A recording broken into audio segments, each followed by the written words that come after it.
Good morning everyone. कैसे हैं आप लोग? लास्ट लेक्चर को रिवाइज किया होगा आपने। Industry and competitive analysis topic था जिसको हमने स्टार्ट किया था chapter number 2, dynamics of competitive strategy में। डायनामिक्स ऑफ कॉम्पिटिटिव स्ट्रैटेजी अगर हम चैप्टर नंबर 2 की बात करें तो पहला कॉन्सेप्ट हमने सीखा था कॉम्पिटिटिव स्ट्रैटेजी को, दूसरा हमने लैंडस्केप को समझा था, कॉम्पिटिटिव लैंडस्केप को, तीसरा कॉन्सेप्ट हमने डिस्कस किया था स्ट्रैटेजिक एनालिसिस को, और चौथे कॉन्सेप्ट पे आए थे जो था आपका methods of industry and competitive analysis. हमने इस बात को समझा था कि इंडस्ट्री एंड कॉम्पिटिटिव एनालिसिस बहुत इंपॉर्टेंट है, जिसके अंदर आपको बहुत सारी चीज़ों को स्टडी करना होगा। आपको इंडस्ट्री के फंडामेंटल कैरेक्टर को समझना होगा, इंडस्ट्री को चेंज करने वाले फैक्टर्स को समझना होगा, राइवल्स के मार्केट पोजीशन को समझना होगा, राइवल्स के मूव्स को समझना होगा। इस तरह से we had all together 7 factors और 7 इश्यूज, जिसमें से हम ये कह रहे थे कि 6 इश्यूज को जब हम एनालाइज करते हैं तो 6 इशू के एनालिसिस के बाद जो रिजल्ट आता है उस रिजल्ट के आधार पे 7वें पॉइंट में जाके हम कंक्लूड कर पाते हैं कि whether the industry is financially attractive और नॉट। याद होगा? याद होगा ना? कुछ है इसमें? कुछ नहीं है, बहुत आसान है, राइट? और बहुत इजी है।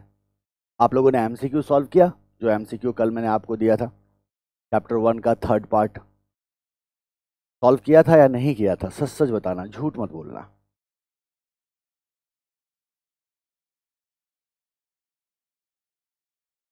And good morning everyone. Pratyush, Apoorv, Divya, Shiva and Nitesh and Tanisha, solve किया था आप लोगों ने एमसीक्यूज को?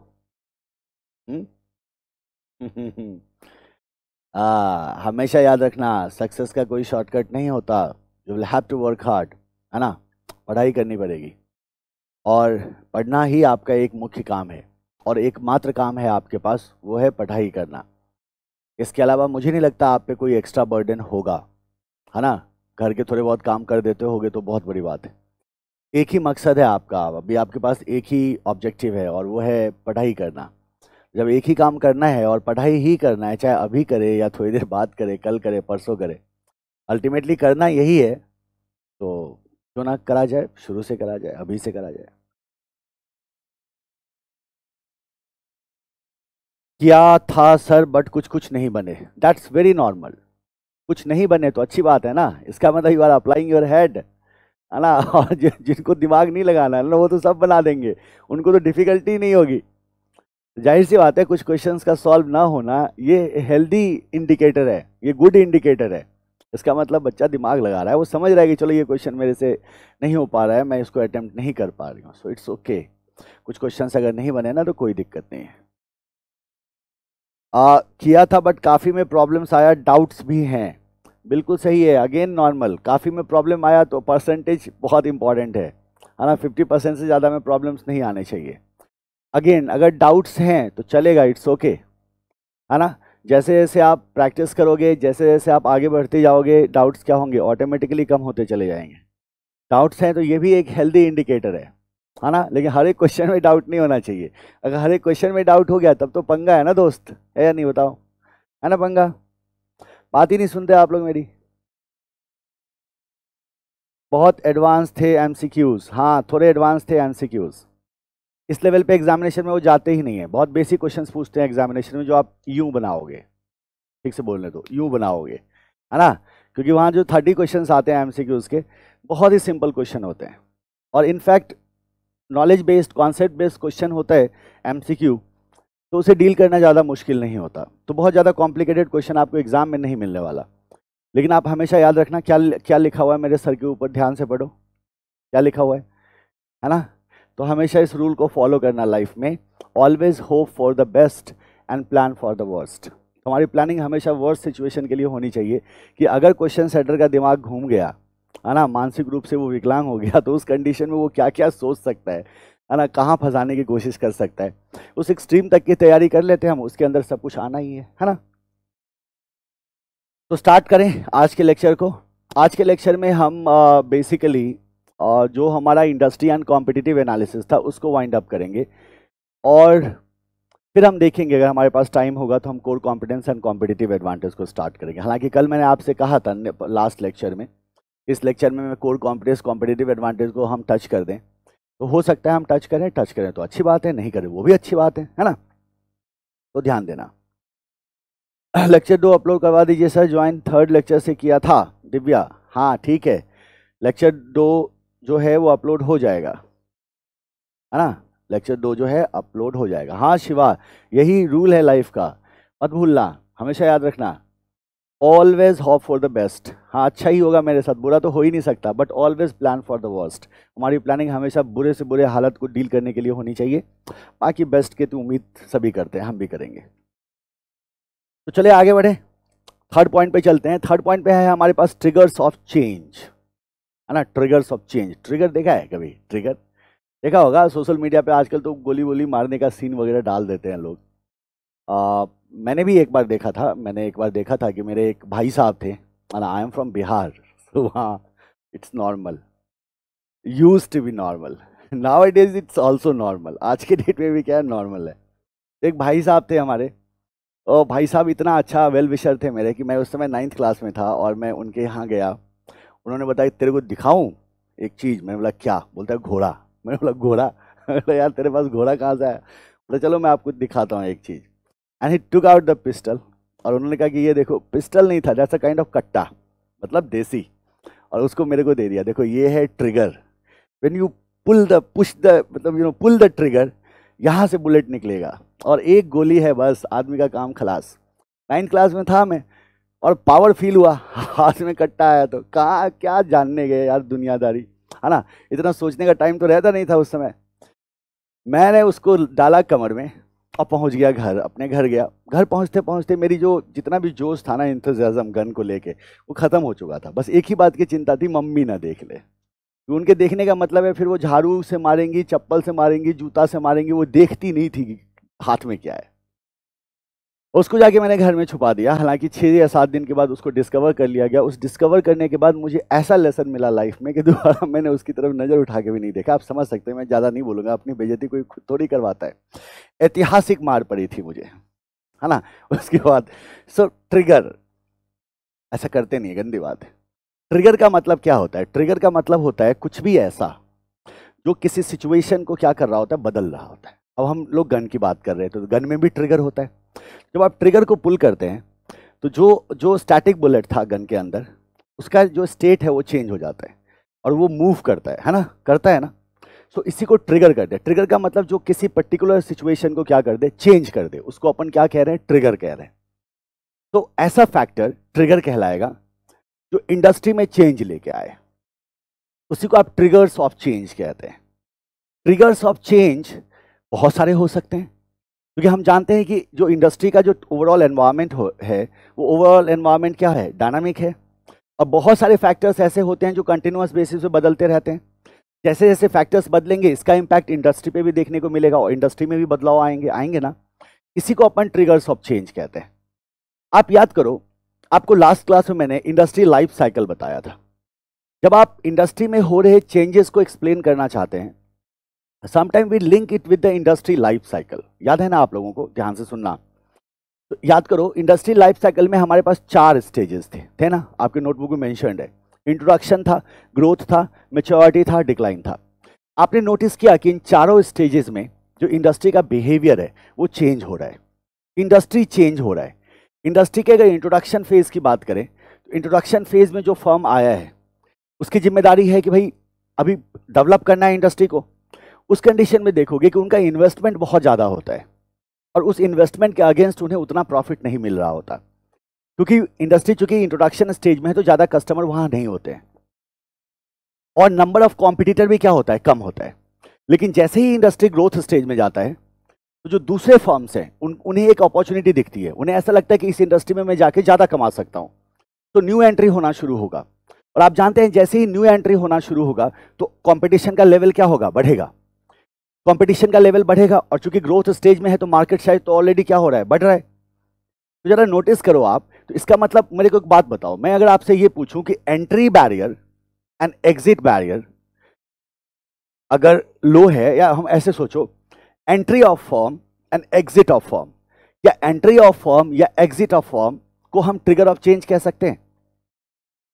क्या बोलोगे, हाँ या ना? जवाब दो फटाफट। शिवा कहना है सर हमारे यूपी में भी। खबरदार शिवा, है ना, अभी हमारे को उधर नहीं देखने का। अपनी ताकत ये है ना, ये है अपनी ताकत, हमेशा याद रखना है। क्या सवाल था? सवाल मैंने आपसे पूछा था कि एंट्री ऑफ फर्म और एग्जिट ऑफ फर्म क्या ट्रिगर है जो किसी इंडस्ट्री में चेंज ला सकता है? तो आपका जवाब क्या होना चाहिए? हाँ, ये ट्रिगर्स हैं। क्यों होना चाहिए आपका जवाब कि ये ट्रिगर्स हैं? जरा याद करो, हमने एक छोटा सा एग्जांपल डिस्कस किया था जियो का, और हमने कहा टेलीकॉम इंडस्ट्री का अपना एक स्ट्रक्चर था जहां छोटे बड़े प्लेयर क्या कर रहे थे, प्ले कर रहे थे, and they had different market shares with them. लेकिन जब जियो आया तो एंट्री ऑफ फर्म हुआ, तो जैसे ही जियो आया वो इंडस्ट्री पूरी तरह से क्या हुआ, बदला। बदला या नहीं बदला? बिल्कुल बदला। तो हम कहते हैं यस, एंट्री ऑफ फर्म भी क्या कर सकता है, इंडस्ट्री में चेंज को इंड्यूस कर सकता है। फिर आप जाते हैं मैच्योरिटी स्टेज में, तो ग्रोथ से आप मैच्योरिटी में जा रहे हैं, तो फिर यहां भी आपको क्या देखने को मिल रहा है, चेंज देखने को मिल रहा है। और फिर मैच्योरिटी से डिक्लाइन में जाते हैं तो यहां भी आपको चेंज देखने को मिल रहा है। बट ये जो 4 stages of industry life cycle है, मान लो एग्जामिनेशन में थोड़ा सा ट्विस्ट करके आपसे सवाल पूछा जाए कि क्या 4 stages of industry life cycle जो हैं, क्या ये ट्रिगर्स ऑफ चेंज को समझने के लिए, एक्सप्लेन करने के लिए सफिशिएंट हैं? आपका जवाब हमेशा होना चाहिए नहीं। आप कहना है कि 4 स्टेजेस से हम ट्रिगर्स ऑफ चेंज को समझते हैं, इंडस्ट्री में हो रहे चेंजेस को हम एस्टिमेट करने की कोशिश करते हैं, but industry life cycle in itself is not enough, that is not sufficient, we need to analyse various other factors. जिन फैक्टर्स का हमारे को इंडस्ट्री पे इंपैक्ट होता हुआ दिखाई देगा, हमें उन फैक्टर्स को भी कंसीडर करना होगा। So that is what the triggers of change is all about. यहाँ कुछ बहुत बहुत अलग तरह से आपको चीजों को नहीं पढ़ना है, ठीक है? तो क्या बोलोगे, ट्रिगर्स ऑफ चेंज क्या है? वो फोर्सेज हैं जो फोर्सेज इंडस्ट्री में चेंज को इंड्यूस करते हैं, ठीक है? अब जरा गौर करना, these forces may pressurise the firm to change. May, सबके लिए नहीं, हो सकता है ये जो फोर्सेज हैं, जो ट्रिगर्स ऑफ चेंज है हमारे, ये जो पार्टिसिपेटिंग फर्म्स हैं इंडस्ट्री के, उनको प्रेशराइज करे बदलने के लिए, या फिर ये किसी तरह का इंसेंटिव क्रिएट कर दे। इंसेंटिव का मतलब देयर द कंपनी सीज कि अगर उन्होंने इस चेंज को एक्सेप्ट किया, इसके साथ अडॉप्ट किया, तो उनको फायदा होगा। तो या तो प्रेशर, तो प्रेशर कहने का मतलब क्या हुआ कि नेगेटिव इंपैक्ट से हम बचना चाहते हैं इसलिए चेंज होने जा रहे हैं, या इंसेंटिव, कुछ फायदा मिल जाएगा हमें चेंज होने से इसलिए हम क्या होने जा रहे हैं, चेंज होने जा रहे हैं। तो आप हमेशा याद रखना, आप बोलोगे दीज फोर्सेस क्रिएट्स इंसेंटिव्स और pressure on the participating firms. अब वेदर टू रिस्पॉन्ड और नॉट, दैट टोटली डिपेंड्स, है ना। हम कहते हैं ये कंडीशनल है, क्योंकि जो ट्रिगर है वो ऑर्गेनाइजेशन टू ऑर्गेनाइजेशन वैरी करता है, सारे ऑर्गेनाइजेशन के लिए सेम ट्रिगर्स एप्लीकेबल नहीं होते, ठीक है? अच्छा, फर्दर सुनो, ट्रिगर्स ऑफ चेंज में we have a concept called as driving force.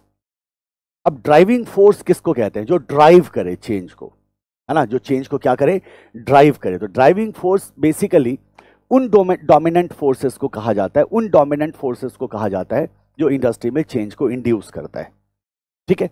तो आप क्या बोलोगे, driving forces are nothing but those forces which induce change in industry. ये टॉपिक है आपका ट्रिगर्स ऑफ चेंज, राइट? जरा गौर करना, नेटवर्क इशू था, पेस्टल में टी किया था, टेक्नोलॉजिकल, ये अच्छा है ना, आपस में ही डाउट सॉल्व कर लेते हो, very good, excellent. Triggers of change, triggers of change,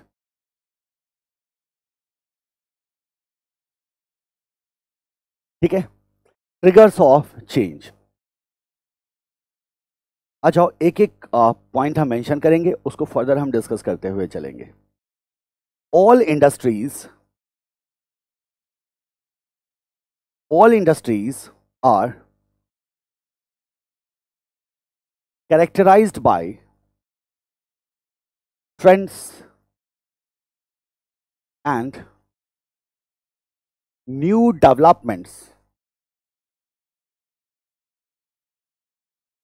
that gradually produce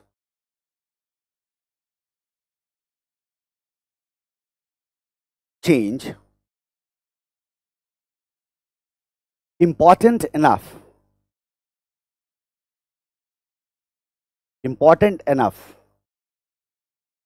to require a strategic response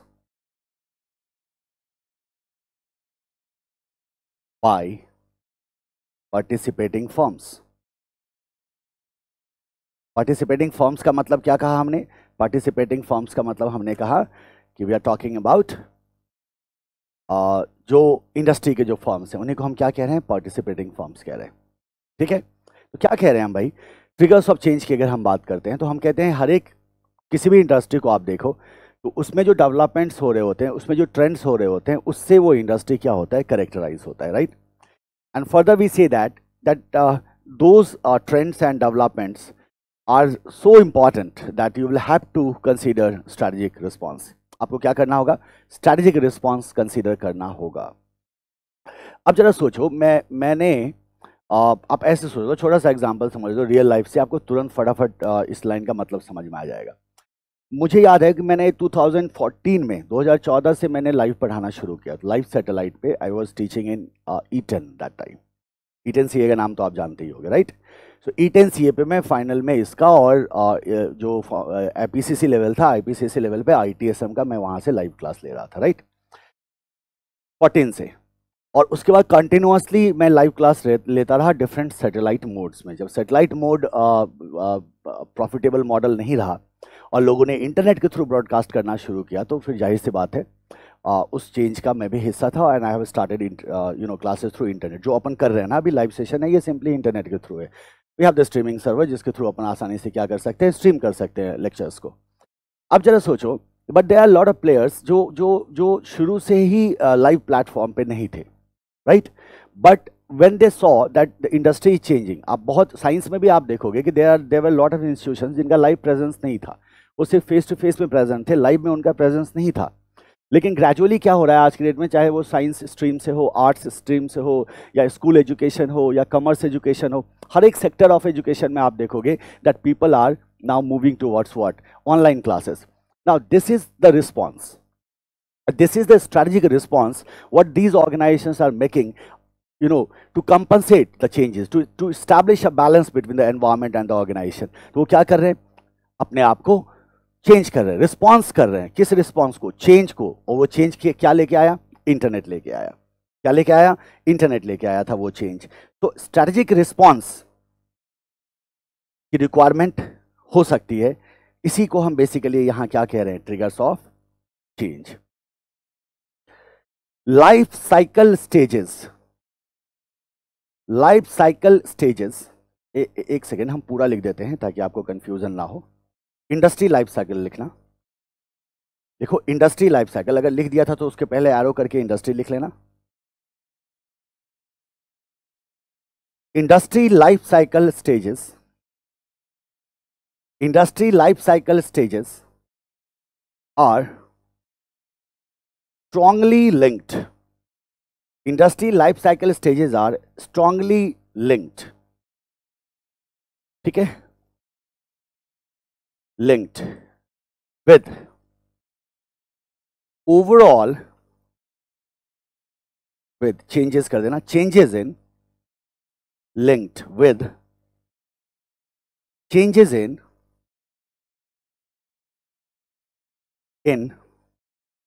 overall industry growth rate कर दो। जरा देखना हम क्या कह रहे हैं? Industry life cycle stages are strongly linked with changes in overall industry growth rate. तो जाहिर सी बात है, याद करो, इंट्रोडक्शन का ग्रोथ रेट क्या होगा? लो होगा। ग्रोथ स्टेज का ग्रोथ रेट क्या होगा? बहुत ज्यादा होगा। मैच्योरिटी में हमने क्या कहा था? Growing but with negative rate. और डिक्लाइन में ग्रोथ रेट क्या होता जाएगा? रिड्यूस होता चला जाएगा। तो जाहिर सी बात है, industry life cycle stages are strongly linked with the changes in overall industry growth rate. Yet हम कह सकते हैं yet there are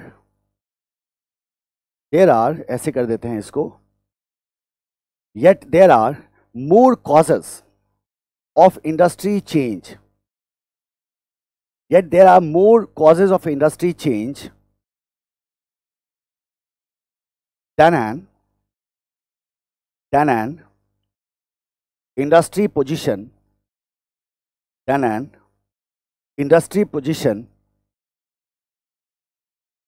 in its life cycle, industry position in its life cycle।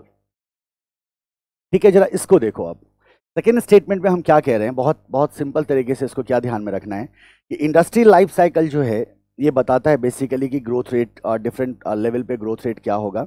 लेकिन हम कह रहे हैं yet there are more causes of industry change, और भी बहुत सारे कारण हो सकते हैं इंडस्ट्री चेंज के जिसको हमें कंसीडर करने की ज़रूरत है। और सिर्फ इंडस्ट्री लाइफ साइकिल से आप ट्रिगर्स ऑफ चेंज को नहीं समझ सकते, उन फोर्सेस को नहीं समझ सकते जिनकी वजह से इंडस्ट्री में किसी तरह का चेंज आ सकता है।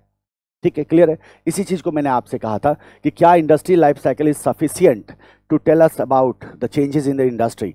आप बोलोगे no, it is not at all, मतलब ऐसा बिल्कुल भी नहीं है, क्योंकि ये सर्टेनली सफिशियंट नहीं है। हम इसके अलावा भी बहुत सारे कॉजेज हो सकते हैं, इश्यूज हो सकते हैं, फोर्सेज हो सकते हैं जिन्हें हमें एनालाइज करने की ज़रूरत होती है। This is called as triggers of change. ध्यान में रहेगा, दो पॉइंट, दोनों क्रिटिकल पॉइंट है और आपको दोनों को क्या करना है, ध्यान में रखना है। We can say that triggers of change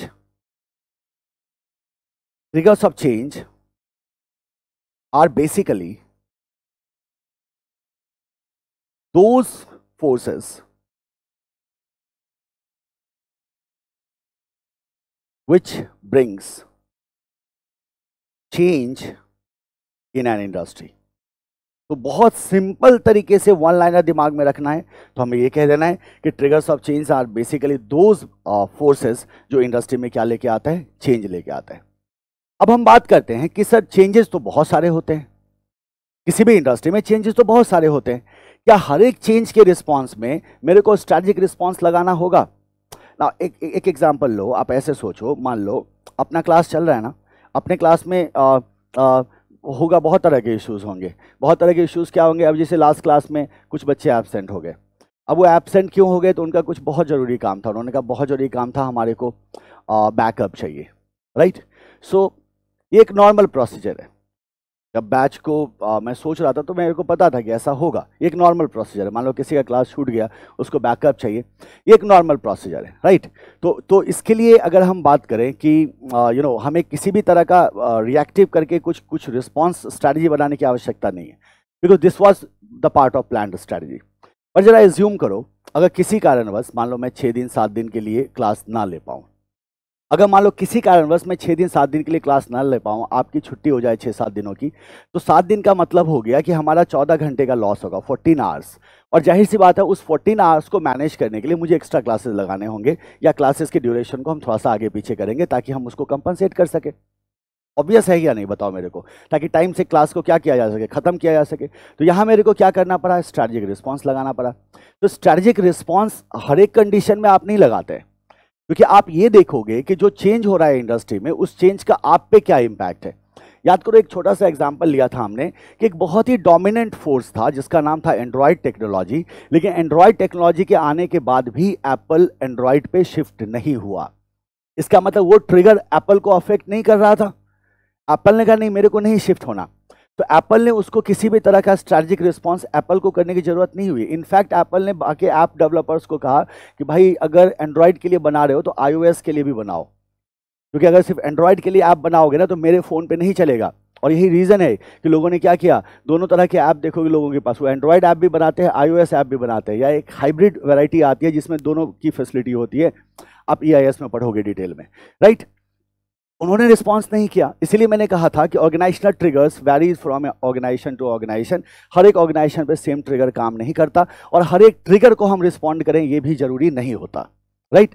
लेकिन जो ट्रिगर मतलब मजबूर कर देता है, इंडस्ट्री में शिफ्ट क्रिएट कर देता है, कॉम्पिटिटिव एडजस्टमेंट कर देता है, इंडस्ट्री में एडजस्टमेंट लेके आ जाता है, उन फोर्सेस को बेसिकली हम यहाँ कह रहे हैं ड्राइविंग फोर्सेस, जो आपको मेजर इंपैक्ट करता हुआ दिखाई देगा किसी भी इंडस्ट्री पे।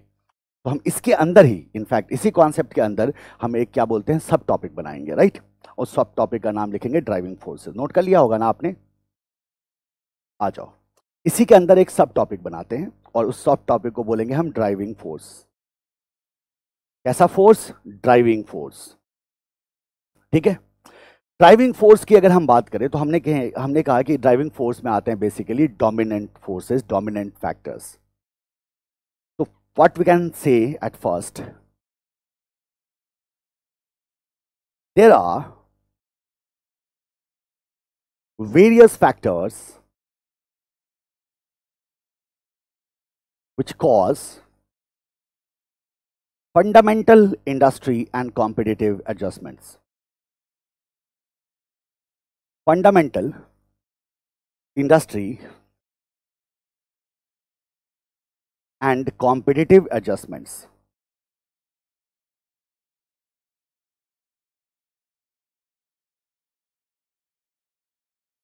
So there are various factors which cause fundamental industry adjustments, fundamental industry and competitive adjustments, fundamental industry and competitive adjustments. So there are a lot of forces जो आपको इंडस्ट्री में आप देखोगे फंडामेंटल एडजस्टमेंट करता हुआ आपको दिखाई देगा।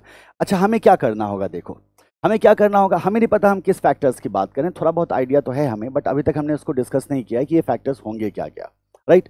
एक आइडिया हमारे पास टेक्नोलॉजी का है, हमने कहा टेक्नोलॉजी एक आइडिया हो सकता है। ड्राइविंग फोर्स में आइडिया हमारा entry and exit of firm भी था, फर्म के एंट्री और एग्जिट करने से भी बहुत सारा कॉम्पिटिटिव एडजस्टमेंट हमें देखने को मिल सकता है, राइट। तो दो फैक्टर पे अभी तक हमने डिस्कशन किया था, 2-3 फैक्टर पे, बट जरा सोचो, दे आर वेरियस फैक्टर्स। हम कह रहे हैं बहुत सारे फैक्टर्स हैं जो फैक्टर्स किसी भी इंडस्ट्री में कॉम्पिटिटिव एडजस्टमेंट को कॉज कर सकता है, और जो फंडामेंटल स्ट्रक्चर है, जो फंडामेंटल कैरेक्टर है इंडस्ट्री का, उसमें बहुत बड़ा चेंज ला सकता है। तो हमारी क्या रिस्पॉन्सिबिलिटी होगी? तो आप बोलोगे सर हमारी रिस्पॉन्सिबिलिटी होगी उन फैक्टर्स को आइडेंटिफाई करना और उन फैक्टर्स को एनालाइज करना, राइट। सो हम सिंपली क्या कहते हैं, these factors need to be identified. These factors need to be identified and analyzed. These factors need to be identified and analyzed. हमें इन फैक्टर्स को क्या करना होगा? आइडेंटिफाई करना होगा और एनालाइज करना होगा। Forces in motion creates incentives or pressure for change. हमने क्या कहा था?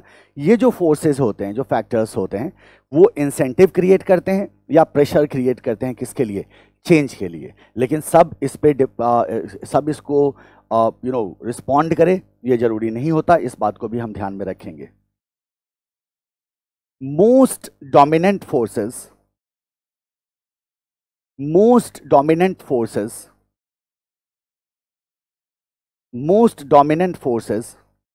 are called as driving forces. इन्हीं फोर्सेस में से जो ज्यादा डोमिनेंट फोर्सेस होते हैं, उन डोमिनेंट फोर्सेस को हम क्या कह रहे हैं? ड्राइविंग फोर्सेस कह रहे हैं। तो आप इसको जरूर दिमाग में रखना, dominant forces are called as driving forces. Dominant का मतलब क्या हुआ? जो बहुत ज्यादा असर करेगा, तो आप उसको मेंशन कर सकते हैं। आप बोलोगे एज दीज फैक्टर्स, ये क्या करेगा? बहुत ज्यादा असर करेगा ना। तो हम कहते हैं as these factors have biggest influence, इसका सबसे ज्यादा इन्फ्लुएंस हमें देखने को मिलेगा। Biggest influence on what? Industry change, ठीक है, ऑन इंडस्ट्री चेंज, या हम कह सकते हैं what kind of change, what kind of change is going to take place in industry. What kind of change is going to take place in industry? And इसको भी mention कर लेते हैं, competitive structure। दोनों चीजों को साथ लेके चलते हैं, इंडस्ट्री एंड competitive structure। तो ये हो गया आपका ड्राइविंग फोर्स। याद रहेगा क्या मेजर चीजें हैं जो आपको ध्यान में रखना है? तो आप कहते हैं ड्राइविंग फोर्सेस, बेसिकली इसमें कई सारे फोर्सेस आते हैं जो इंडस्ट्री में एडजस्टमेंट करते हैं, फंडामेंटल एडजस्टमेंट की बात कर रहे थे हम, कॉम्पिटिटिव स्ट्रक्चर को चेंज कर देना या इंडस्ट्री के बेसिक स्ट्रक्चर को चेंज कर देना। सेकंड में हम कह रहे हैं forces in motion cause incentive और प्रेशर फॉर द चेंज। तो ये या तो इंसेंटिव क्रिएट कर देंगे जहां कुछ फायदा हो सकता है किसी फर्म का, या ये प्रेशर क्रिएट करेंगे और लॉस से बचने के लिए आप क्या करते हैं, चेंज को अडॉप्ट करते हैं। और थर्ड पॉइंट में हम कह रहे हैं कि ये जो फैक्टर्स होते हैं डोमिनेंट फोर्स होते हैं, इसीलिए इनको डोमिनेंट फोर्स को ही ड्राइविंग फोर्स कहा जाएगा। फोर्सेस बहुत सारे हो सकते हैं, सारे फोर्सेस डोमिनेट नहीं होते, सारे फोर्सेस को रिस्पॉन्ड करने की जरूरत नहीं होती। वो फोर्सेस जो डोमिनेंट होते हैं उन्हें ड्राइविंग फोर्स कहा जाता है। ड्राइविंग फोर्स इसलिए कहा जाता है क्योंकि इनका इंडस्ट्री चेंज पे, कॉम्पिटिटिव स्ट्रक्चर चेंज पे सबसे ज़्यादा इन्फ्लुएंस देखने को मिलता है। अब अगर हमसे ये पूछ लिया जाए कि बताओ कौन कौन से ड्राइविंग फोर्सेस हैं जिसको कि आप लिस्ट करना चाहोगे, जिसको आप बताना चाहोगे, तो आप कहते हैं most important driving forces are. ठीक है, most important driving forces are. चले आओ और हम कुछ को लिस्ट करते हैं। पहला, इंटरनेट एंड ई कॉमर्स। ठीक है, दूसरा, इंक्रीजिंग ग्लोबलाइजेशन,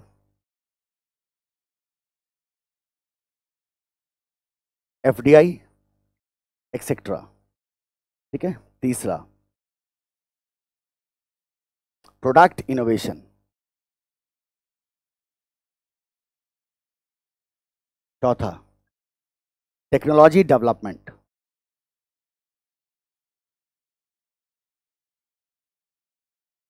पांचवें में रख लेते हैं एंट्री और एग्जिट ऑफ फॉर्म। फॉर्म का एंट्री और एग्जिट भी क्या करेगा, इंपैक्ट करेगा। एक और मेंशन कर लो, marketing innovation,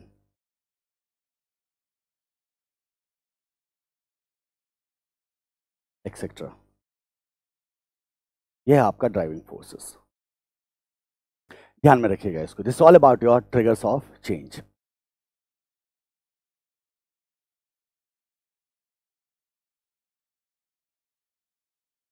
Forces towards which industry responds are driving forces.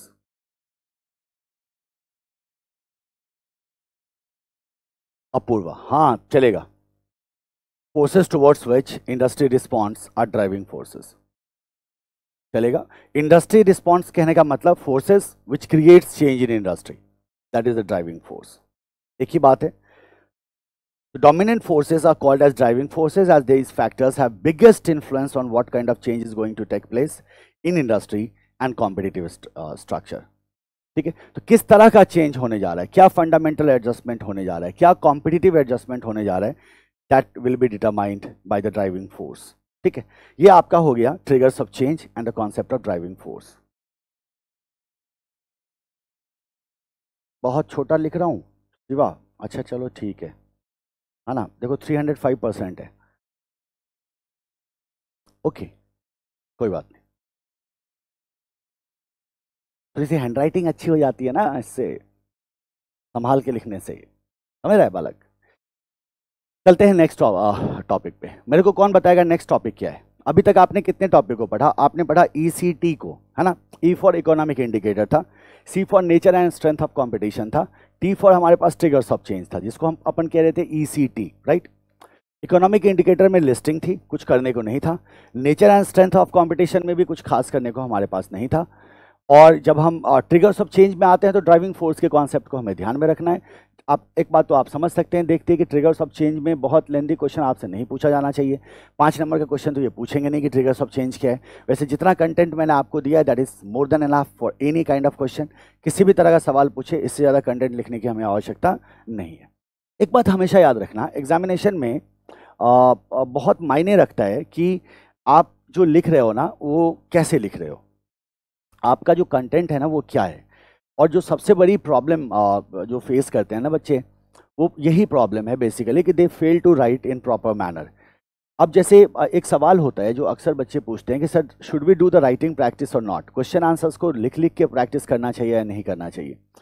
अब लिख लिख के प्रैक्टिस करने के पीछे अब क्या इंटेंशन है, आप क्या पूछना चाह रहे हो? क्या आप घसीटना चाह रहे हो क्या कि बैठ के हम लिखते रहें बुक देख के? तो नहीं, तो फिर वो सही प्रैक्टिस का तरीका नहीं है।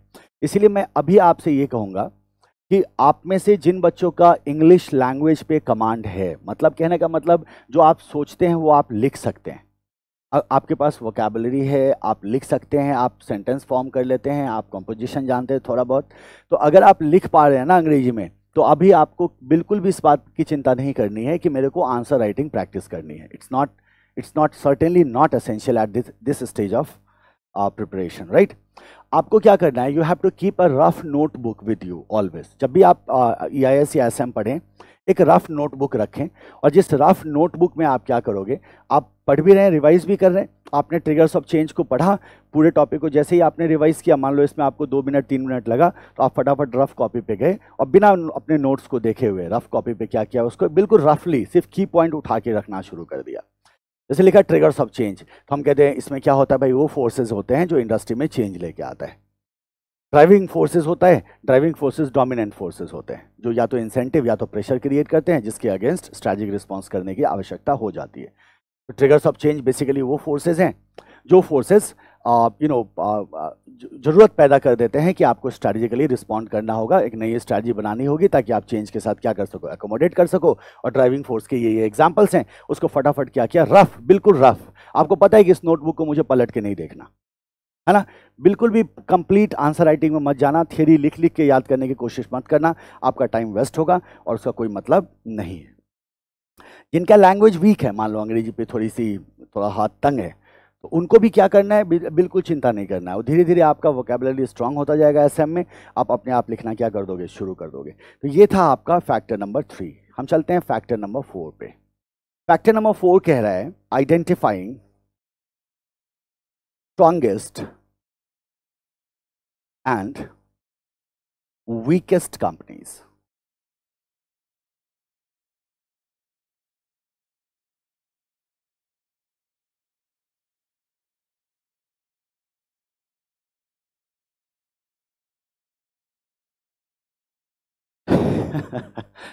अंकित, किस चीज़ में एग्जाम देना है, अंग्रेजी में एग्जाम दोगे ना।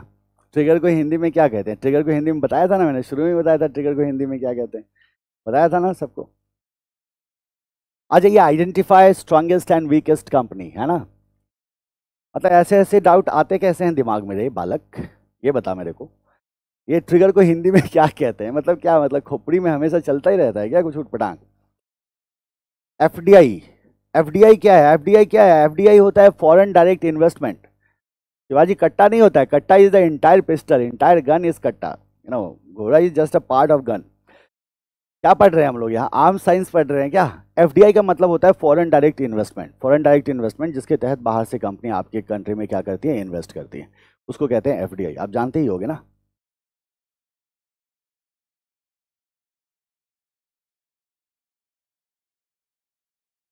ये सवाल मेरे को समझ में नहीं आया, क्या सारे थियरी सब के लिए एप्लीकेबल है या ओनली EIS SM के लिए। मैं आपके सवाल को समझ नहीं पाया, आपको थोड़ा सा क्लेरिफाई करके बोलना पड़ेगा, ठीक है। फिलहाल आगे बढ़ते हैं, मैं समझा रहा हूँ, साथ ही साथ मैं आपके डाउट्स पे लेता रहूंगा, जो भी पूछना है पूछ सकते हो। Identify strongest and weakest company, जरा इस बात को ध्यान से समझो। Identify strongest and weakest company का क्या मतलब है। हम कहेंगे कि किसी भी इंडस्ट्री में बहुत सारे कॉम्पिटिटर्स होते हैं, बहुत सारे राइवल्स होते हैं। सारे के सारे राइवल्स को स्टडी करना और सारे के सारे राइवल्स को समझना, उन्हें अंडरस्टैंड करना, उन्हें एनालाइज करना, ये प्रैक्टिकली फीजिबल नहीं है। क्यों नहीं फीजिबल है, तो आप कहोगे कि सर देखो किसी भी इंडस्ट्री में क्या होता है, बहुत सारे प्लेयर होते हैं। चलो हम इसको एक रफ एग्जांपल लेते हैं, फटाफट समझ लेते हैं। Identify strongest and weakest company, हम जानते हैं, इसको याद करो, अपन ट्रिपल स्टार करके रखा हुआ है ना हमने, क्योंकि यहाँ से क्वेश्चंस आने के चांसेस क्या होते हैं, ज़्यादा होते हैं। अब जरा ध्यान देना, मान लो कि आप एक बिजनेस स्टार्ट करना चाहते हैं, मान लो आप एक रेस्टोरेंट का बिजनेस स्टार्ट करना चाहते हैं, ठीक है, आप रेस्टोरेंट का बिजनेस स्टार्ट करना चाहते हैं। अब ध्यान देना, पूरा टॉपिक हम एक एग्जांपल पे देख लेंगे। आप रेस्टोरेंट का बिजनेस स्टार्ट करना चाहते हैं, और रेस्टोरेंट का बिजनेस आप स्टार्ट करना चाहते हैं बाय नेम ऑफ एक्स, या आपका ऑलरेडी बिजनेस है by name of x, right. तो इसके अलावा आपके लोकेलिटी में, मान लो आपको याद है स्कोप ऑफ कॉम्पिटिटिव राइवलरी मैंने समझाया था कल। स्कोप ऑफ कॉम्पिटिटिव राइवलरी में हमने कहा था कि भाई क्या स्कोप ऑफ बिजनेस है आपका, उसके हिसाब से राइवलरी डिसाइड होगी। अगर आपका बिजनेस लोकलाइज्ड है इन अ सर्टेन प्लेस तो उस कंडीशन में लोकल हो जाएगा। अगर नेशनल लेवल पे ऑपरेट कर रहे हो तो नेशनल होगा, इंटरनेशनल लेवल पे ऑपरेट कर रहे हो तो इंटरनेशनल होगा, रीजन में ऑपरेट कर रहे हो तो रीजनल होगा। आगरा का एग्जाम्पल लिया था हमने। तो मान लो आप अपने मार्केट की बात कर रहे हैं, आप अपने लोकेशन की बात, आप अपने स्कोप को देखते हुए राइवलरी को देख रहे हैं। आप राइवलरी देखने का मतलब आप ये देखते हैं कि जाहिर सी बात है, you have to understand the competition, you have to understand the competitive structure of the industry. जब तक आप स्ट्रॉन्गेस्ट और वीकेस्ट कंपनी को आइडेंटिफाई ना कर पाए, जब तक आप डिफरेंट कॉम्पिटिटर के मार्केट पोजिशनिंग को ना समझ पाएं, तब तक आप कैसे अपनी स्ट्रैटेजी को फॉर्मुलेट करोगे? नहीं है ना प्रैक्टिकल। तो आप क्या कहते हैं कि चलो हम एक काम करते हैं, जैसे कॉम्पिटिटिव लैंडस्केप में भी हमने सीखा था, we have to identify the competitor first. तो हम देखते हैं कि हमारे पास क्या क्या कॉम्पिटिटर हैं, कौन कौन से हमारे कॉम्पिटिटर हैं, हमें उनकी लिस्टिंग करते हैं ताकि हम ये डिसाइड कर सकें कि किस तरह से हम इन्हें बीट करें। तो आपने कहा कि मेरे लोकेलिटी में, मेरे मार्केट में जहां मैं ऑपरेट कर रहा हूं, वहां बहुत तरह के रेस्टोरेंट्स ऑलरेडी अवेलेबल हैं। जैसे हमने कहा लेट्स से मैकडी है ना, मैकडोनाल्ड है वहाँ, और इसी तरह से लेट्स से सागर रत्ना भी है यहाँ, सागर रत्ना करके भी है, इनका भी बहुत सारे ब्रांचेस होते हैं, तो ये भी वहाँ है। मान लो बीकानेर भी है वहाँ। और इसी तरह से कुछ फास्ट फूड जॉइंट हैं, जैसे कोई रेड चिली नाम का कोई ब्रांड है, वो भी है वहाँ, right. Likewise there are some other restaurants, जैसे हम कहते हैं सर वहाँ पिज़्ज़ा हट भी है, और उस लोकेलिटी में हमारे आसपास डोमिनोज भी है, ठीक है, and so many other, right, etcetera. सबकी लिस्टिंग नहीं करेंगे। भूख तो नहीं लग रही है ना? मैकडी का नाम आते ही बर्गर ध्यान में आने लगता है, और बर्गर ध्यान में आते ही आजकल कोरोना ध्यान में आने लगता है, और जब कोरोना ध्यान में आता है तो बर्गर ध्यान से उतर जाता है, और मम्मी के हाथ की रोटी ज़्यादा अच्छी लगने लगती है। ज़्यादा बेटर है हमेशा मम्मी के हाथ की रोटी ही खाओ, है ना? सो भूख नहीं लगनी चाहिए। So these are your competitors, और इन कॉम्पिटिटर्स को आपको क्या करना है? स्टडी करना है। तो आप कहते हैं सर लिस्ट कितनी लंबी है? तो मैं आपको कहता हूँ देखो वहाँ 150 कंपनी है, और वो 150 कंपनीज जो हैं वो लिस्ट है, या मान लो 100 कंपनी है या 50 कंपनी है, वो लिस्ट है उनकी। तो अब आपके सामने एक कंसर्न आएगा, आप बोलोगे सर ठीक है, strategic management is a time taking process, is a time consuming process. मेरे को पता है कि फॉर्मुलेशन इंप्लीमेंटेशन में it takes a lot of time, but इतना भी टाइम मत लगवाओ ना। 100 कंपनी को एनालाइज करने के लिए बोल दोगे, एनालाइज ही करते रह जाएंगे, तब तक तो हम बंद हो जाएंगे। जब तक पहली स्ट्रैटेजी बनेगी तब तक निपट गए। ऐसा तो नहीं करेंगे ना। तो हम कहते हैं sir it is not feasible यार, it's not practical to study all of these, it can not be done, है ना? ये बड़ा कॉम्प्लिकेटेड है। तो क्या किया जाए इसके लिए? So we will have to identify strongest and weakest company, but we have a list of competitors, जिसको हम सबको एनालाइज नहीं कर सकते, सबके मार्केट पोजीशनिंग को नहीं समझ सकते। तो उनके मार्केट पोजीशनिंग को समझने के लिए हम क्या कर सकते हैं?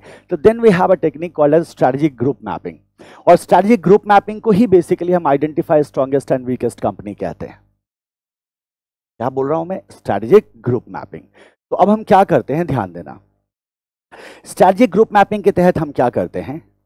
सबसे पहले स्टेप में हम कुछ वेरिएबल्स ढूंढते हैं, ऐसे वेरिएबल्स जिनके आधार पे हम इन कंपनीज को क्लासिफाई कर सके। क्योंकि ये रेस्टोरेंट है, तो रेस्टोरेंट में हमने कहा सर 2 फैक्टर बहुत इंपॉर्टेंट होता है।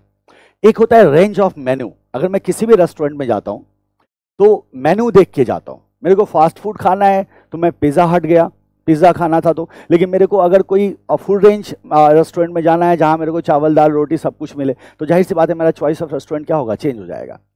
तो वो कौन से कुछ बेसिक वेरिएबल्स आप लेते हैं, कुछ बेसिक फैक्टर्स लेते हैं, जिनके आधार पे इन फर्म्स को आप क्या कर सकें? क्लासिफाई कर सकें। वो टोटली डिपेंड करता है आपके अपने वे ऑफ ऑपरेशन पे, अपनी स्ट्रैटेजी पे, कि किन वेरिएबल्स को आप कंसिडर करोगे।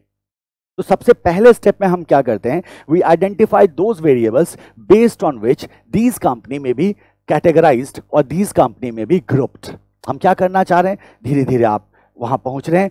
जो प्रॉब्लम आप फेस कर रहे थे इतने सारे कॉम्पिटिटर को स्टडी करने में, उसको आप सॉल्व कर रहे हैं। अब ये वेरिएबल्स क्या हो सकते हैं? आपने कहा in the case of restaurant we have the most important variables are the price, the range of menu, menu में क्या क्या चीजें हैं, कितना ज्यादा आइटम मेन्यू में वो क्या कर रहे हैं? सर्व कर रहे हैं, ये भी हो सकता है। And various other factors like quality, technology etcetera may also be there depending upon kind of business. तो सबसे पहले क्या कहा आपने? Identify variables. Identify variables based on which these firms can be classified और these firms can be categorised. ठीक है। ऐसा करने के बाद सेकेंड स्टेप में हम क्या करते हैं, जिस वेरिएबल पे हम इन फॉर्म्स को इवैल्यूएट करना चाहते हैं उन वेरिएबल्स को लेके एक मल्टी वेरिएबल मैप बनाते हैं। तो ये मेरा हो गया, मान लो प्राइस है और रेंज है। हमने कहा दो चीजों के आधार पर इन रेस्टोरेंट्स को क्लासिफाई करते हैं। तो हमने क्या किया, एक मैप बनाया 2 फैक्टर पे आधारित होकर, 2 डायमेंशनल मैप।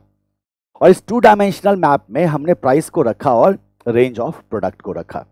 मान लो ये जो है हमारा वाई एक्सिस, इस पे हमने रख दिया रेंज ऑफ प्रोडक्ट्स, मतलब ये रेस्टोरेंट कितने सारे प्रोडक्ट बेच रहा है, और एक्स पे हमने रख दिया क्या, प्राइस।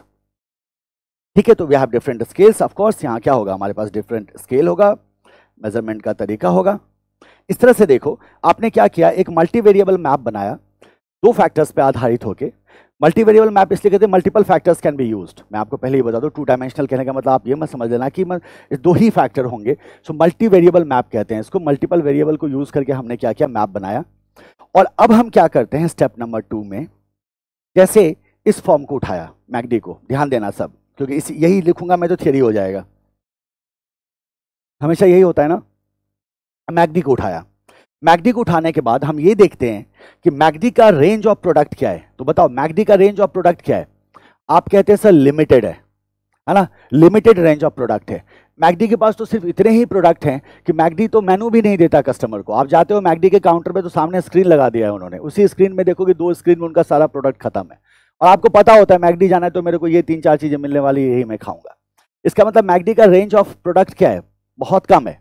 मैकडी का रेंज ऑफ प्रोडक्ट क्या है, बहुत कम है। लेकिन प्राइस क्या है, प्राइस बहुत हाई है क्या, नहीं। आप कहते हैं सर कॉस्ट लीडरशिप स्ट्रैटेजी को ये एंजॉय करता है, हम एग्जांपल देख चुके थे इसका, तो जाहिर सी बात है इसका प्राइस भी क्या है, कम है। तो हमने क्या कहा, रेंज ऑफ प्रोडक्ट इसका कम है और इसका प्राइस भी कम है, तो हमने क्या किया, मैकडी को यहां प्लेस कर दिया। ये जो डॉट बनाया ना मैंने, ये मेरा क्या है, मैकडी है। इसको क्या कहते हैं, इसको कहते हैं प्लॉट फॉर्म। फॉर्म को क्या करना, प्लॉट करना। प्लॉट फॉर्म कहां, आप कहते हैं ऑन मल्टी वेरिएबल मैप। तो plot form on multi variable map, form को हमने क्या किया, मल्टी वेरिएबल मैप पे प्लॉट कर दिया। अब हम क्या करते हैं, जो फॉर्म जिस तरह का है, जिस ग्रुप में है, जिन फॉर्म का नेचर सेम है, जिन फॉर्म की स्ट्रैटेजी सिमिलर है, उनको उस ग्रुप में डालते हुए चलते हैं। Take an example of Sagar Ratna. जब हम सागर रत्ना जाते हैं, is it same as the McD, आप बोलोगे नहीं। आप बोलोगे सर सागर रत्ना एक फुल रेंज मेनू रेस्टोरेंट है, फुल रेंज रेस्टोरेंट है, यहाँ सब कुछ मिलता है, यहाँ फास्ट फूड भी मिलता है, यहाँ रेगुलर फूड भी मिलता है, डिफरेंट कुजिन्स मिलते हैं यहाँ। तो जाहिर सी बात है Sagar Ratna is a full fledged full menu restaurant जहाँ बहुत सारे आइटम्स ये बेच रहा है। इसका मतलब रेंज ऑफ प्रोडक्ट क्या है, बहुत ज़्यादा है। जहाँ तक प्राइस की बात करें तो ठीक ठाक प्राइस है, मॉडरेट है, ठीक है।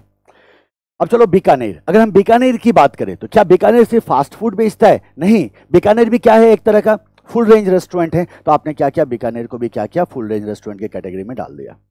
लाइकवाइज आप गए रेड चिली पे, मान लो अब रेड चिली की अगर हम बात करें तो यूजुअली चाइनीज फास्ट फूड में ये डील करता है, राइट। तो ये भी एक तरह से आप कह सकते हो प्राइस भी क्या है, मॉडरेट है। तो हमने इसको क्या किया, यहां प्लेस कर दिया। अब आप कहते हैं पिज्जा हट एंड डोमिनोज, तो इनका भी प्लेसमेंट आप कहीं ना कहीं इस मैप पे करोगे। इस तरह से आप क्या कर रहे हैं, हर एक फॉर्म को देखते हैं कि उनका क्या रेंज ऑफ मेनू है, उनका क्या प्राइसिंग है, और उस रेंज ऑफ मेनू और प्राइसिंग के आधार पे फॉर्म को क्या करोगे, इस मैप पे डालते हुए चले जाओगे।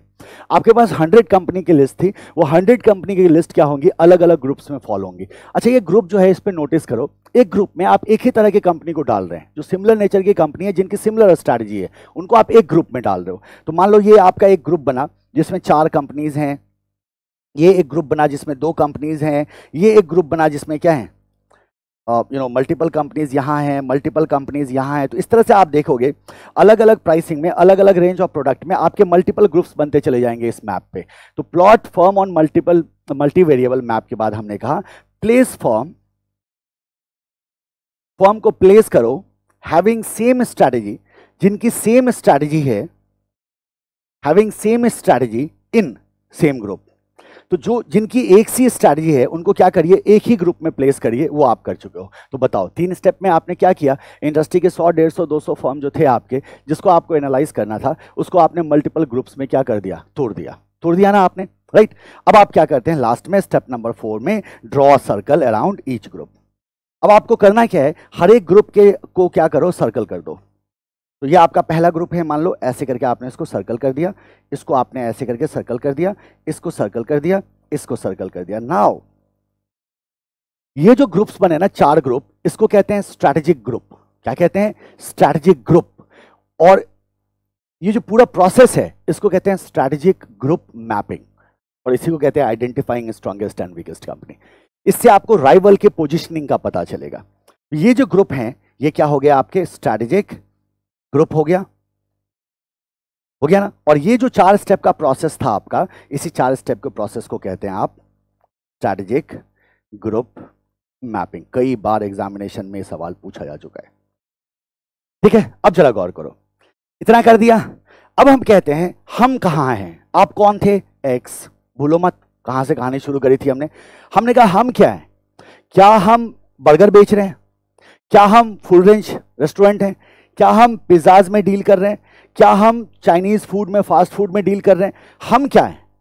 और अकॉर्डिंगली जाहिर सी बात है आप किसी न किसी ग्रुप में फॉल करोगे। तो मान लो आपने इस ग्रुप में फॉल किया। अब मेरे सवाल का जवाब दो, ध्यान से देखना सब। अगर मैं इस ग्रुप में फॉल कर रहा हूं तो उस कंडीशन में क्या मुझे इस ग्रुप को और इस ग्रुप को स्टडी करने की जरूरत है? क्या वो मेरा डायरेक्ट कॉम्पिटिटर है? नहीं है ना। क्यों नहीं है? क्योंकि जिनकी सिमिलर स्ट्रैटेजी है, जो सिमिलर नेचर के फर्म हैं, वो बहुत इंटेंस कंपटीशन होगा उनके बीच। और अब चूंकि मैं इस ग्रुप में फॉल कर रहा हूं, जिस ग्रुप में 4 और फर्म है, तो मुझे सिर्फ इन 4 फर्म पे कंसंट्रेट करना है, इन 4 फर्म को एनालाइज करना है, इन्हें समझना है, इनके स्ट्रैटेजीज को देखना है, इनके मूव्स को समझना है, इनके एक्शंस को समझना है, इन पे ध्यान केंद्रित करके रखेंगे। बाकी मेरा इनडायरेक्ट कंपटीशन है। जनरल इवैल्यूएशन में एक नज़र देख लो तो बड़ी अच्छी बात है, हमें उन पे कंसंट्रेट करने की आवश्यकता बिल्कुल भी नहीं है। तो मैकडी जब भी अपनी प्लानिंग करेगा ना, तो McD, Sagar Ratna is not a concern for McD. क्यों? क्योंकि दोनों का जो ऑपरेशन है वो बिल्कुल अलग है या नहीं है? तो वो उसके लिए वो कंसर्न ही नहीं है। मैकडी क्या करता है? मैकडी ज्यादा बेचता है, कम में बेचता है। इस फॉर्मूला पे मैकडी काम करता है। लिमिटेड नंबर ऑफ प्रोडक्ट्स हैं और उसी में वो क्या चाहता है? उसका वॉल्यूम ऑफ सेल क्या हो? हाई हो। और ये मजबूरी है कॉस्ट लीडरशिप की। आगे मैं आपको बताऊंगा, ये कॉस्ट लीडरशिप की मजबूरी है कि आपको वॉल्यूम को हाई रखना होगा, वरना आपका नुकसान हो जाता है। So this is what I am telling you कि हम जिस ग्रुप में फॉल करते हैं उसी ग्रुप के राइवल्स को हमें स्टडी करने की जरूरत होती है। पूरे इंडस्ट्री को हमें स्टडी करने की जरूरत नहीं हो सकती। बताओ, प्रॉब्लम सॉल्व हो गया? इसी प्रोसेस को कहते हैं स्ट्रैटेजिक ग्रुप मैपिंग। क्या बोलोगे? सिमिलर नेचर्ड फर्म को हमने क्या किया? एक ग्रुप में रखा। उस ग्रुप को हम कहते हैं स्ट्रैटेजिक ग्रुप, और इस पूरे प्रोसेस को कहते हैं स्ट्रैटेजिक ग्रुप मैपिंग। क्लियर है ना? कोई डाउट हो तो पूछो।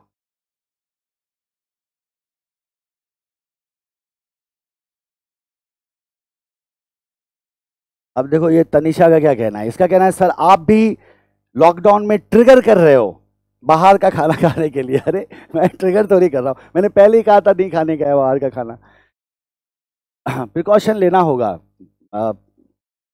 एग्जाम पे जाना पड़ रहा है कुछ बच्चों को, मे वालों को, जो ये कंसर्न का पॉइंट है, बट प्रिकॉशन के साथ जाओ। मैं भी जैसे ऑफिस आता हूँ तो बहुत केयरफुल रहता हूँ, बहुत ही केयरफुल रहता हूँ। इनफैक्ट कुछ लोग तो मुझे देख के मुस्कुराते रहते हैं, but it's better to be careful. उसके बाद भी गारंटी नहीं है कि भाई क्या पता कब किसको क्या हो, है ना। ये वायरस है ही थोड़ा सा डेंजरस टाइप का, तो एकदम बच के रहना है हम सबको, है ना। एग्जाम को फोड़ देना है। 6-7 दिन 8 दिन के लिए बीमार हो जाएंगे फिर तो पंगा हो जाएगा ना। 8 दिन कम थोड़ी होता है, बहुत टाइम बर्बाद हो जाएगा। दिव्या, मैं बताऊंगा आप लोगों को हाउ टू डू राइटिंग। अभी तो मैंने रफ स्केचिंग बताया ना, तो रफ स्केचिंग तो आपको करते रहना है। राइटिंग मैं आपको गाइड करूंगा, डोंट वरी अबाउट दैट। मैं बताऊंगा कैसे शॉर्ट में आप चीज़ों को कवर करोगे। मैं आपको समरी नोट्स भी दूंगा, बिल्कुल चिंता मत करो। मैं आपको समरी नोट्स भी दूंगा, मतलब वो नोट्स आपको नहीं लिखना है, मैं आपको दूंगा मेरे हैंड राइटिंग में समरी नोट्स, पूरा सिलेबस 100 पेज में। तो यूं रिवाइज होगा आपका पूरा सिलेबस। अभी मन से पढ़ो, ध्यान से पढ़ो ना यार, एग्जाम में गलती मत करना बस। ध्यान हटाओ। हाँ, एमपी में नॉर्मल हो गया, सब जगह नॉर्मल है बेटा, है ना। सब जगह नॉर्मल है, अभी हमारे को भी नॉर्मल रहना है, ठीक है, और बच के रहना है। क्लियर है सबको? कॉन्शियस, मैं तो पॉजिटिव हो गया था, चलो दोबारा नहीं होना है ना। घबराना भी नहीं है, अगर किसी को हो जाता है तो घबराना नहीं। You guys are literate guys, you are going to become a chartered accountant, तो आप तो बहुत कामली बहुत किसी भी सिचुएशन को डील कर सकते हैं, किसी को हो फैमिली में हो तो you can tell them. But हाँ, precaution is better than cure as far as this particular disease is concern, क्योंकि थोड़ा सा एबनॉर्मल है, एब्रप्ट बिहेवियर करता है, पता नहीं है कि कहाँ किसको किस चीज़ के लिए डैमेज कर दे, है ना। So there is the guy who deals मतलब इन सम वेंडर जॉब में था, जो मेरे जानकारी में रहता था, कभी कभी मिलता था, हाई हेलो होता था। उस बेचारे को कोविड हुआ, I helped as much as I could, है ना, और रिकवर भी किया वो, but he inculcated a new problem and that is the diabetes. अब जरा सोचो, वो हार्डली ही इज़ ऑफ 26 ईयर ओल्ड, और 26 साल के बच्चे को क्या हो गया, वही डायबिटीज़ हो गया। सो इसीलिए कहते हैं बड़ा एब्रप्ट है, हमें क्या करना चाहिए, precaution is best than cure. Topic clear है? क्लियर है ना? टॉपिक पे ध्यान है या नहीं है? कोई पूछ रहा है, ट्रिगर कर रहे हो सर, किसी को बर्गर याद आ रहा है, किसी को कोल्ड ड्रिंक याद आ रहा है, चलो फटाफट एक सवाल का जवाब दो। और ये जो सवाल है ना, this is a challenge question, मेरे को देखना है कौन इस सवाल को सही कर सकता है, ये इंपॉर्टेंट है, कौन इस सवाल को सही कर सकता है। अंकित, अब तुम्हारे लिए भी एप्लीकेबल है, क्योंकि बेटा आपको ज्वाइन किए हुए अब एक दिन हो गया है ना, तो आज जो पढ़ा है ना उसका मेरे को सही जवाब चाहिए। देखते हैं कौन कितना दिमाग लगा सकता है। An industry may have one strategic group. Now tell me whether the statement is correct or incorrect. An industry may have one strategic group. एक इंडस्ट्री में एक स्ट्रैटेजिक ग्रुप हो सकता है, एक ही स्ट्रैटेजिक ग्रुप हो सकता है। क्या यह पॉसिबल है कि किसी इंडस्ट्री में एक ही स्ट्रैटेजिक ग्रुप हो, एक ही स्ट्रैटेजिक ग्रुप हो? क्या ये पॉसिबल है? Whether the statement is correct और incorrect.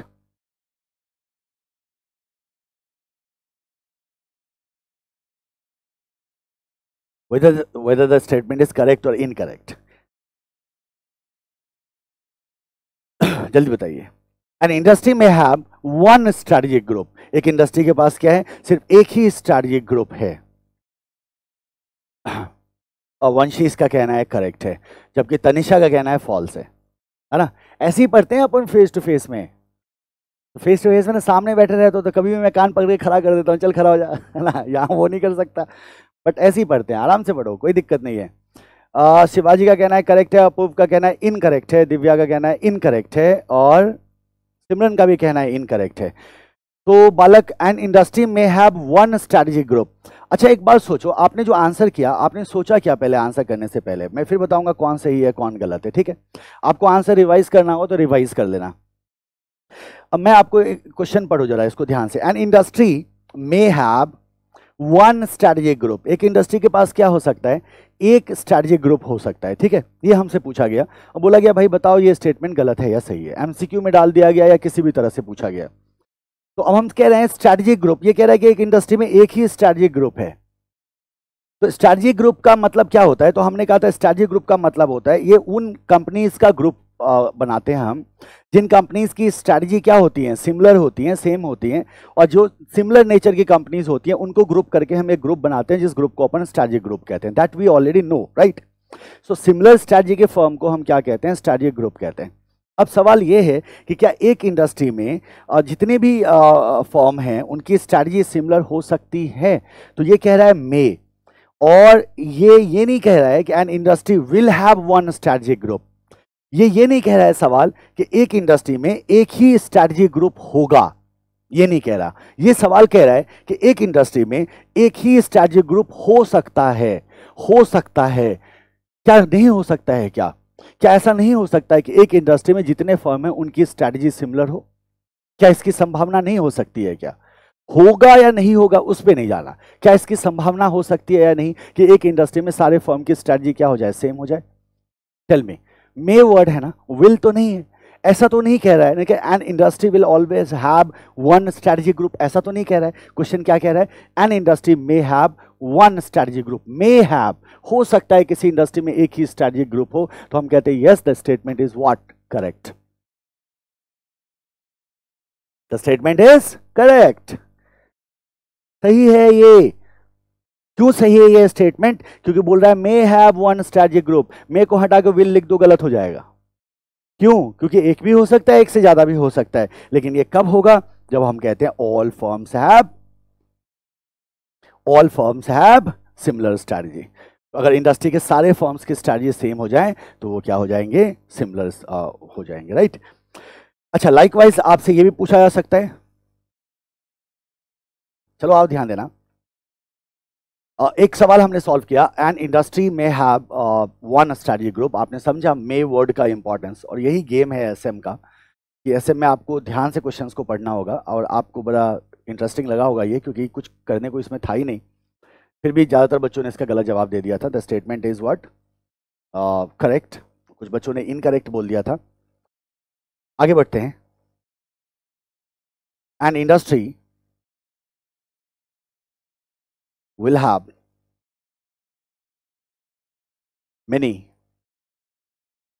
or multiple strategic groups.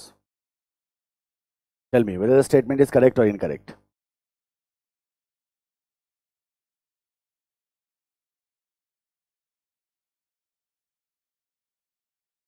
बताइए whether the statement is correct or incorrect. An industry will have many or multiple strategic groups. तो एक इंडस्ट्री में बहुत सारे strategic groups होंगे। अब मैं आपसे पूछ रहा हूं कि ये जो स्टेटमेंट मैंने लिखा है, ये स्टेटमेंट गलत है या सही है?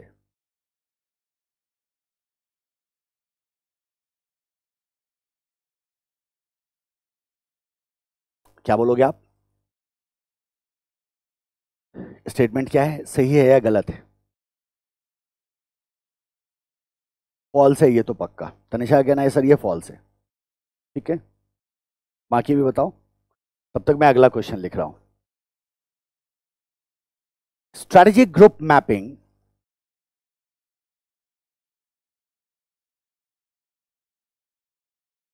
helps in revealing competitive position of firms in industry. चलिए, तो पहला सबका कहना है इनकरेक्ट, बिल्कुल सही। क्यों इनकरेक्ट है? इसकी वजह से मे होता तो सही हो जाता। तो हमने, क्योंकि हम जब हमने ये कहा कि एक ग्रुप भी हो सकता है, तो हम ये कैसे कह सकते हैं कि बहुत ग्रुप ही होगा? नहीं कह सकते ना। तो इसका मतलब ये स्टेटमेंट क्या हो जाएगा? गलत हो जाएगा। अगर विल की जगह मे लिखा होता तो ये स्टेटमेंट क्या हो जाता? सही हो जाता। आ जाओ question number 3। Strategic group mapping helps in revealing competitive position of firm in industry. ये फर्म के कॉम्पिटिटिव पोजीशन को रिवील करने में हमारी मदद करता है। Give me the answer weather the statement is correct और इनकरेक्ट। क्या ये स्टेटमेंट सही है या गलत है कि स्ट्रैटेजिक ग्रुप मैपिंग जो है वो हमें कॉम्पिटिटिव पोजीशन को रिवील करने में हमारी मदद करता है? तो हम डिफरेंट फॉर्म्स ऑफ इंडस्ट्री के कॉम्पिटिटिव पोजीशन को रिवील कर पाते हैं। रिवील करने का मतलब क्या होता है? शो करना। रिवील कर पाते हैं with the help of strategic group mapping. इतना एक्सप्लेन करूंगा तो वैसे भी सही कर दोगे। बताओ आंसर क्या होगा? जल्दी बताओ, फास्ट। इतना टाइम नहीं लगा सकते हम एक क्वेश्चन में।